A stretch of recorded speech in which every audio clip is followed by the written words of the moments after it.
Agora, Cacá, o senhor falou, desculpe interromper, o senhor falou aí que defendeu 5 clientes que assumiram que mataram a própria mulher.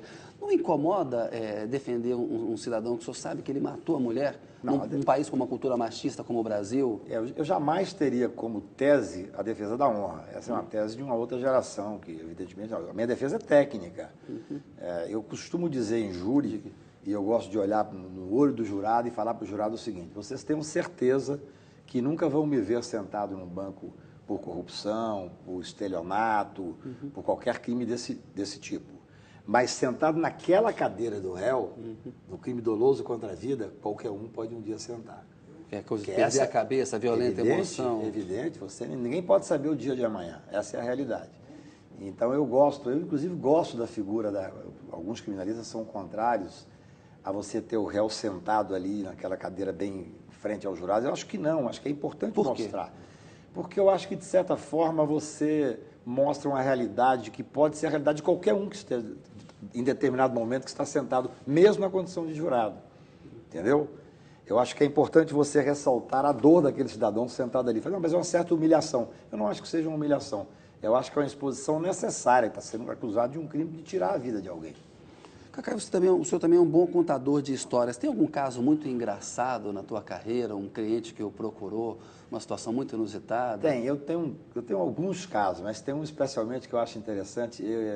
Eu procuro fazer só direito penal, salvo em tribunais superiores, onde o processo já vem todo formado e junto ao Supremo e ao STJ, uma questão processual, eu me sinto habilitado a defender.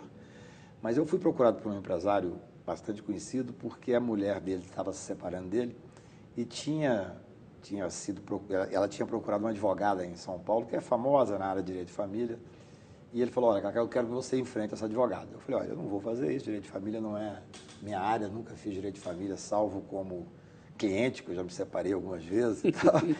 E aí ele insistiu, num dado momento ele falou comigo: olha, deixa eu te dizer, eu tenho mais de 3 bilhões em patrimônio, ela vai me tomar 50%, 60%, eu te dou 20%. Aí eu brinco que o meu caráter começou a ficar meio assim, falou: poxa, para de falar, porque você não acaba aceitando a causa. Mas aí, com muito custo, eu falei: olha, por dinheiro nenhum, nessa idade, eu vou começar a fazer um direito que eu desconheço. E aí ele se emocionou, começou a chorar e falou: se você não aceitar, eu mato ela. Eu falei: não, aí é minha área. Você pode me chamar. Se matar é diferente. E acabou que não advogou mesmo. Não advoguei, ele não matou, não. Ô, Cacai, eu queria... nós vamos falar muito ainda mais à frente, um pouco mais geral das questões da justiça, de questões processuais. Eu queria entrar um pouquinho agora nesse caso mais recente que o senhor está atuando, que é o caso do senador Demóstenes Torres, do Democratas, e também do governador de Goiás, Marconi Perillo. Eu queria falar da situação do Demóstenes primeiro. O senhor tem argumentado, o principal argumento do senhor é que o Demóstenes deveria ter sido investigado no Supremo Tribunal Federal, que o inquérito da Polícia Federal deveria ter tramitado ali, porque ele é um parlamentar e tem a famosa prerrogativa de foro. O ministro da Justiça argumenta o seguinte: olha, o investigado era o Cachoeira, o Demóstenes caiu no grampo e a partir daí se colheu provas, evidências contra ele, ele participou. Ele está lá na Operação Monte Carlo. Não faz sentido o argumento do ministro da Justiça, que é formado em Direito, é professor de Direito também, Cacai? Eu tenho muita admiração pelo José Eduardo Cardoso, é meu amigo, mas nesse momento ele fala mais como chefe de polícia do que como professor. Ele está defendendo a polícia dele, ele está no papel dele. Eu acho o seguinte: você pode ser contra o foro de prerrogativa. Isso é uma outra discussão que a sociedade pode fazer e a Constituição pode mudar. O foro de prerrogativa é o direito que o parlamentar tem de ser processado no Supremo Tribunal Federal, o presidente da República, os políticos têm. Agora, a partir do momento que esse foro está previsto na Constituição, ele tem que ser mantido. Este caso é um caso emblemático, porque se o Supremo decidir, no meu ponto de vista, que essa investigação se deu de forma correta, o Supremo estará abrindo mão de presidir a investigação de parlamentares. Vai se reservar somente para julgar os parlamentares. Eu vou lhe explicar por quê. O Carlinho Cachoeira estava sendo gravado de forma legal e, de repente, aparece uma pessoa com foro, com direito foro. Então, chama-se isso de encontro fortuito. Essa gravação é válida, naquele momento ela é válida. Só que, a partir daquela gravação, foi fácil notar que, durante todo o dia e meses a fio, ele conversava com a pessoa que tinha foro de prerrogativa. Há uma coisa inusitada nesse inquérito, criou-se então uma sessão Demóstenes, uma sessão de encontro fortuito. Até a semântica vai contra o ministro. O encontro fortuito não pode se dar durante 1 ano e meio. Claro. Fortuito é aquilo que acontece uma vez, se acontecer 2 vezes já é uma coisa mais estranha. Mas se aconteceu durante 1 ano e meio, é óbvio que não é encontro fortuito. Então, o que aconteceu na verdade? Sabendo que estavam gravando indiretamente um senador, fizeram um dossiê, Demóstenes, e aí tem uma coisa extremamente grave. A polícia expressamente diz que não pode mandar o caso para o Supremo, porque no Supremo a investigação não andaria. É uma afronta ao Supremo Tribunal Federal. Ou seja, na sua opinião, nesse primeiro encontro fortuito aí... É válido, aquele primeiro é válido. A polícia deveria ter encaminhado o caso para o Supremo. No segundo ou terceiro encontro, sabendo que considerando que aquelas respostas da visão da polícia e do Ministério Público não eram republicanas, obrigatoriamente teria que ir para o Supremo. Eu tenho vários casos em que eu atuo que é dessa forma.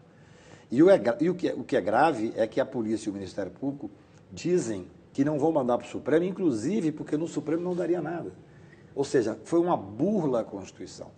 E uma avaliação de que o Supremo não cumpre o papel dele. É gravíssimo, gravíssimo. E o que é muito grave nesse caso também, Kennedy, nós vivemos um momento que acho que a sociedade tem que dar uma pensada na questão dos vazamentos que estão sendo feitos. No todo o processo que eu trabalho, existem esses vazamentos. Isso é, infelizmente, normal. Mas, nesse caso, eu defendo que os vazamentos foram feitos de forma controlada, de forma pensada, para criar, na opinião pública, um pré-julgamento. Ou seja, para pressionar o Supremo Tribunal, por exemplo, quando ele for julgar a reclamação. Porque já há um pré-julgamento na sociedade, e se o Supremo anular essa prova hoje, ele anula todo o processo. Porque essa é a jurisprudência.